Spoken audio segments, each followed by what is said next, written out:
Hey brother! Ben, you know something that used to always bother me? If Goofy and Pluto are both dogs, then why is one of them Mickey's friend and the other one his pet?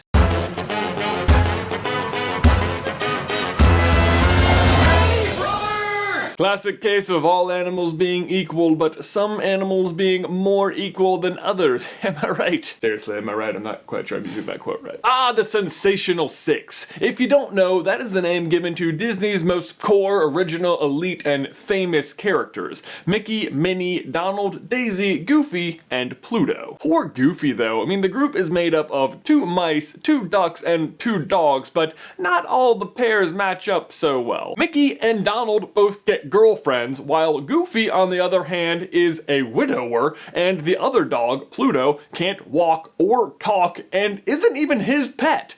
Although I guess maybe that would be weird for a dog to have another dog as a pet. Actually, fun story about my experience with the Sensational Six. When Ben and I were kids, we got to go to Disney World once, and one of the things I loved was getting autographs from all the different characters, and my goal by the end of the week was to meet and get autographs from Mickey, Minnie, Donald, Daisy, Goofy, and Pluto. And we got into the end of the week, and we still hadn't met Goofy, and we were like exiting the park, and I remember just lamenting to our dad how, I guess we're not gonna meet Goofy, and then like magic, my dad just goes, yes we are, look, and he had like spotted him 50 yards away. And it was like, it was so cool. Like as we were leaving the park for the final day and we got to meet him. Oh, loved it. Great way to end the trip. That being said, for years, I wasn't even sure what Goofy was supposed to be. I assumed dog, that's what he most resembled, but then there was Pluto, and Pluto was definitely a dog, and Goofy and Pluto were definitely very different from each other, so what was Goofy? Well, he is a dog, but the reason the two are so different and yet still part of the same group really just stems from how each character got their start. Within the early days of Disney animation, there were basically 2 kinds of characters, either animals or funny animals. And yes, that is the actual term, funny animals. And funny animals are still around today. It's basically just any animal that lives and acts like a human. Typically they are bipedal, they wear clothes, they can talk, they can have jobs, maybe drive cars, and they might retain some aspects of the species they represent, but for all intents and purposes should just be considered human. The other characters, the regular animals, are just that.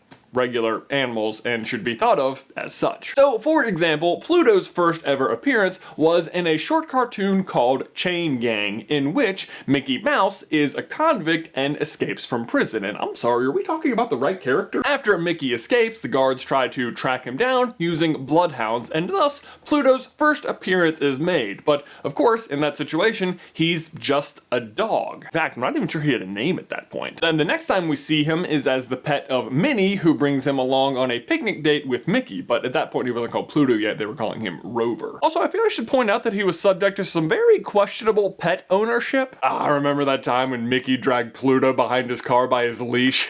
I'm serious, are we talking about the right character? So imagine, if you will, if we, the SuperCarlinBrothers, existed back in the 1930s. I'm sure we, at that point, would have considered Pluto's appearance in that cartoon as something of an Easter egg, like, oh my god, did you notice that they used the same model from that Bloodhound thing where Mickey was the convict and then they put him in this one with Minnie? The reason animators would do something like that is because rather than having to recreate a brand new character, it's easier to just use existing models in your new cartoons, especially when they're not already a developed character. It's just, we needed a dog, so hey, we've already got a dog. It wasn't until his next appearance in 1931 in Moose Hunt with Mickey where he finally became Mickey's pet and donned the name Pluto, and it's been that way ever since. And naturally, as the pet of Disney's most famous character, he rose in popularity as well. But as you can see, right out of the gate, he was never really anything more than just Mickey's pet. And that brings us to Goofy.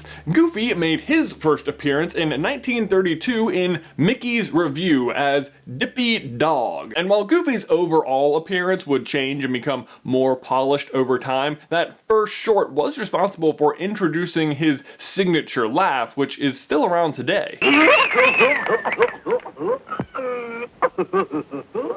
And if you ask me, it's like the only funny part of that cartoon at all, and probably why the character stuck around, so good job. Credit for the voice and laugh of Goofy actually goes to a guy named Pinto Colvig, who actually had a big falling out with Disney in 1939, but at that point, the character was so popular that Disney couldn't just drop him. Instead, they created this whole new how-to series where Goofy would sort of fumble through different everyday activities like baseball or golf or swimming, and there was a humorous narrator, but Goofy himself didn't have to do any talking. And I only bring up that little series because it started in 1939 and is actually still around today. The last one did come out in 2007, but I remember seeing it in theaters weirdly before National Treasure 2 for some reason. I don't know, but it was how to hook up a home entertainment system, and it is hilarious. I totally recommend you look that up after you watch this video. But anyway, much like Pluto, Dippy Dog eventually got the name change to Goofy, but when that happened is a little less clear. Goofy started appearing in trio cartoons with Mickey and Donald in 1935, but then there's this book called Dippy the Goof that came out in 1938, so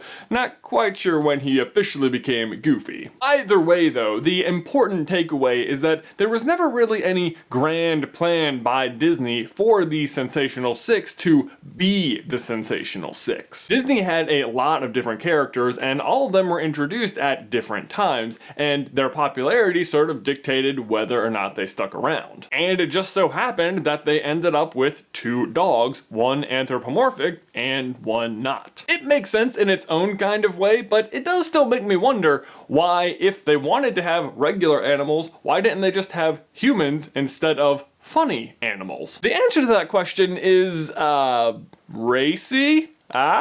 No, wait, hold on, the joke doesn't make sense yet. Wait for it. So when you're working with just black and white cartoons and only have the two colors to work with, typically the eyes of your characters are white, which means in order to cause contrast so you can see the eyes, the rest of the face would need to be black. But if you do that with a human character, you end up with blackface. See, racy, told you it would make sense. Hilarious, right?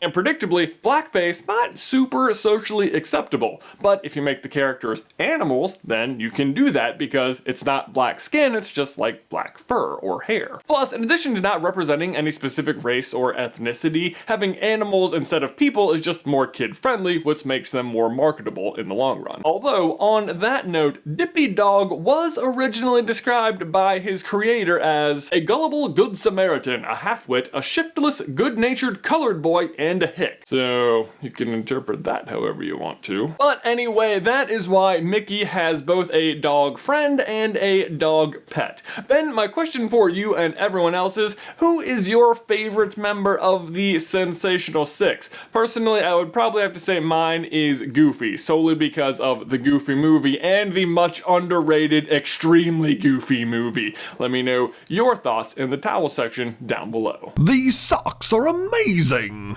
Guys, thanks for watching. As always, please like the video if you haven't already, and subscribe so you don't miss any future videos about the history of Disney. If you would like to see why Mickey Mouse is actually also Kevin from Up, I recommend you check out this video. And if you want to see the other mouse that saved Disney, I recommend this one. The mouse who saved Disney. But Ben, that's all I've got for you today, man. I will see you in another life, brother.